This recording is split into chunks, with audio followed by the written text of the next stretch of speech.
Վարչապետ Նիկոլ Փաշինյանն ընդունել է Ֆրանսիայի հայկական հիմնադրամի վարչության անդամ Ռոբերտ Այդաբիրյանին։ Վերջինս նշել է, որ կիսում է Հայաստանի պետականության ամրապնդմանն ուղղված վարչապետ Փաշինյանի համոզմունքներն ու իր աջակցությունը հայտնել իրական Հայաստանի գաղափարախոսությանը։ Հայաստանի Հանրապետության փոխվարչապետ Մհեր Գրիգորյանը հայտարարել է, թե Հայաստանի էներգետիկ անվտանգության ապահովման տեսանկյունից տարածաշրջանի ապաշրջափակումը կարևորագույն նշանակություն ունի։ Եթե միացված չենք, մնում ենք լոկալ արտադրության եւ սպառման շրջանակում, ինչը շատ թանկ է, ասել է նա։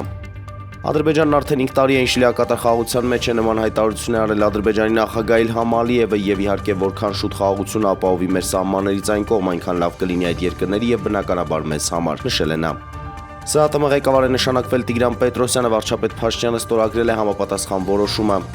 ԱՄՆ նախագահ Դոնալդ Թրամփը հայտարարել է, որ Իսրայելը եւ Իրանը խախտել են հրադադարը, հաղորդում է Reuters-ը, նա դժգոհություն է հայտնել երկու կողմերից, բայց հատկապես Իսրայելից։ Ինտերի հայկիսապաշտպան Հերիխ Մխիթարյանը հայտարարել է, որ կավարտի ֆուտբոլային կարիերան Միլանի ակումբի հետ պայմանագրի ավարտից հետո Լա Ռեպուբլիկային տված հարցազրույցում նա խոստովանել է, որ թիմը դեռ ցավ է ապրում Չեմպիոնների լիգայի եզրափակչում պարտության պատճառով։